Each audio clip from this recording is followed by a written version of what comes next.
बात सही होनी चाहिए, किसको अच्छी लगेगी किसको बुरी लगेगी इसकी चिंता नहीं करनी चाहिए। इसलिए यह सब हमने गढ़ा है और आज हम उसी पाप का नुकसान बर्दाश्त कर रहे हैं और अभी भी नहीं समझना चाहते। अभी भी हैं हमारे यहां, अभी भी बहुत सारे हैं। इसलिए सच को जब सच नहीं कहेंगे तो आपका हशर वही होगा जो पूरी दुनिया में हो रहा है। आपने कभी सच बोला, समाज ने, पूरा समाज, दुनिया में पहला समाज है यह भारत का सनातनी समाज,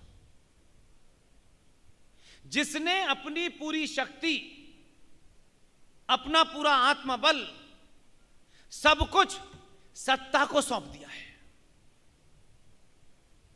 हम ये समझ ही नहीं पा रहे कि सत्ता, देश और राष्ट्र में जमीन आसमान का फर्क है। इसलिए देश प्रेम, देश के लिए मरना, देश, किसी ने नहीं कहा। आप चाहें भी देश के लिए तो नहीं मर सकते, क्योंकि देश की कल्पना साइंटिफिकली क्या है आप नहीं जानते। देश एक जमीन का टुकड़ा होता है,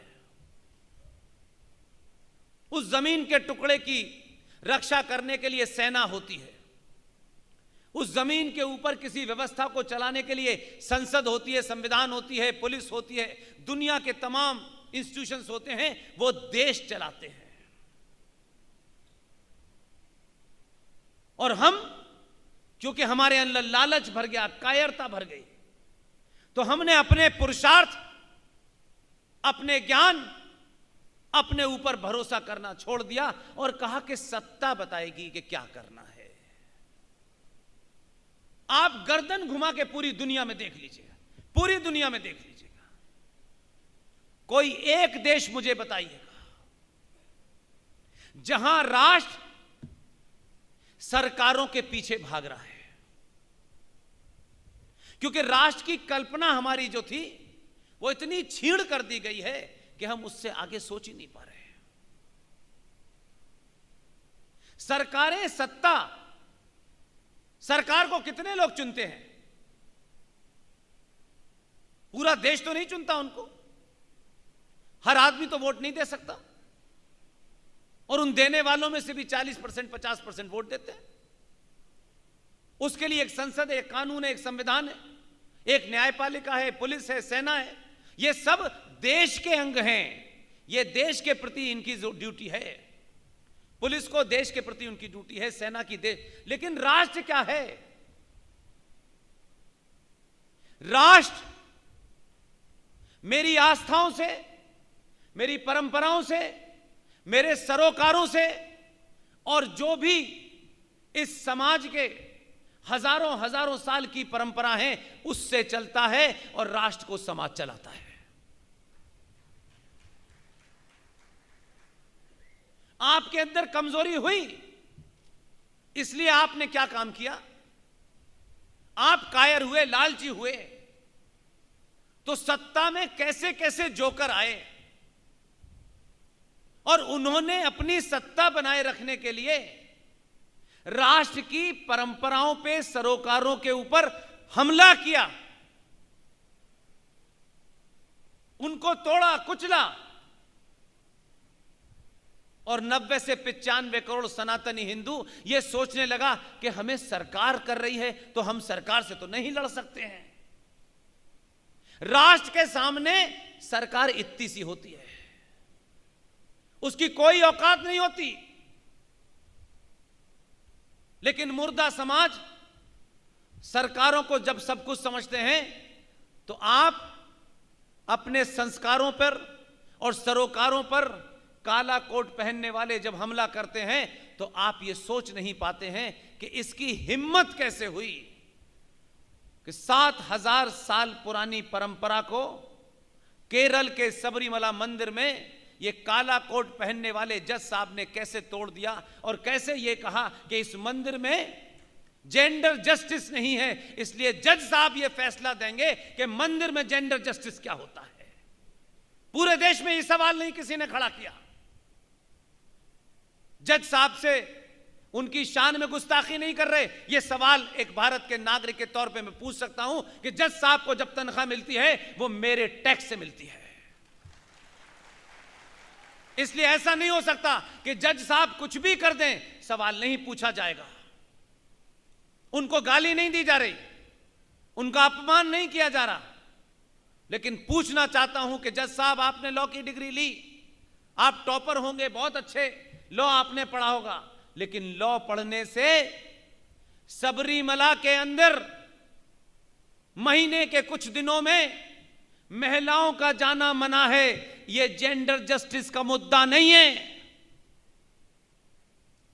इसलिए वो सबरीमला से चलते हैं और फिर महाकाल पे कितना पानी चढ़ना चाहिए यह भी इस देश की कोर्ट तय करती है। यह इसलिए हो रहा है कि जब आप जिन संस्कारों को मानते हैं उनको फैशन के रूप में आप कर रहे हैं, आपकी उनके प्रति कमिटमेंट और डेडिकेशन वो नहीं है कि दुनिया इधर से उधर हो जाए। मेरी आस्थाओं को चोट नहीं पहुंचनी चाहिए। हमें क्या फर्क पड़ता है, यहां तुम ऐसा कर लो, वहां तुम ऐसा कर लो, हम इधर मुंह करके पूजा कर लेंगे, तुम उधर मुंह करके नमाज पढ़ो, नहीं। इसीलिए इस देश में 95 करोड़ लोगों के आराध्य, वो अच्छे हैं बुरे हैं, मैं उस पर डिबेट नहीं करना चाहता। सनातन परंपरा के जो हमारे शंकराचार्य हैं, उनमें आपस में क्या बात होती है वो मेरा विषय नहीं है। मैं एक आम आदमी हूं, एक छोटा सा सनातनी हूं। मुझे पता है कि राष्ट्र के पहचान के रूप में, सनातन की पहचान के रूप में वो जो शंकराचार्य है वो मेरी आस्थाओं का और परंपराओं का सिंबल है।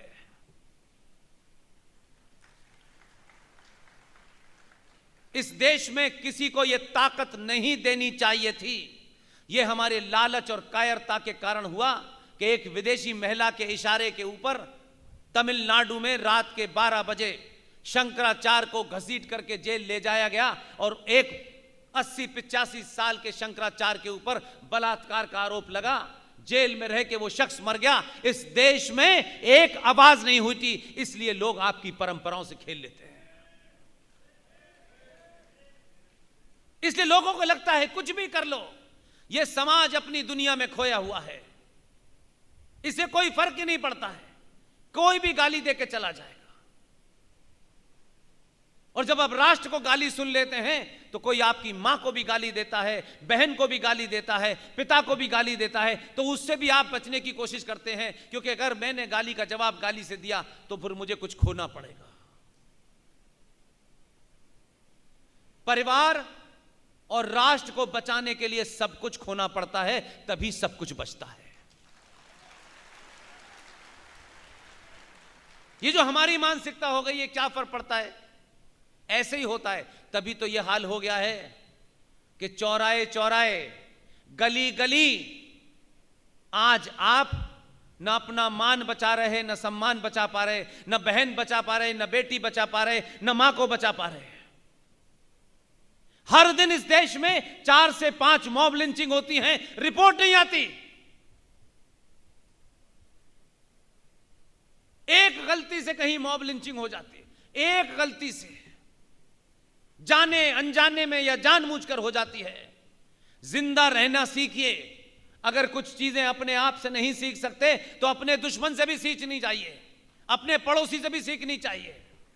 एक गलती से कहीं गाजियाबाद में किसी ने किसी को मार दिया, यह हरकत आप दोबारा न करें, आप दोबारा से ऐसा करने की न सोचें।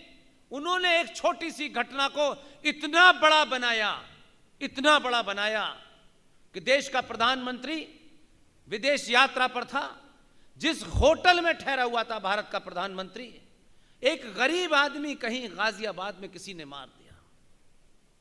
हमारे इसी गुजरात में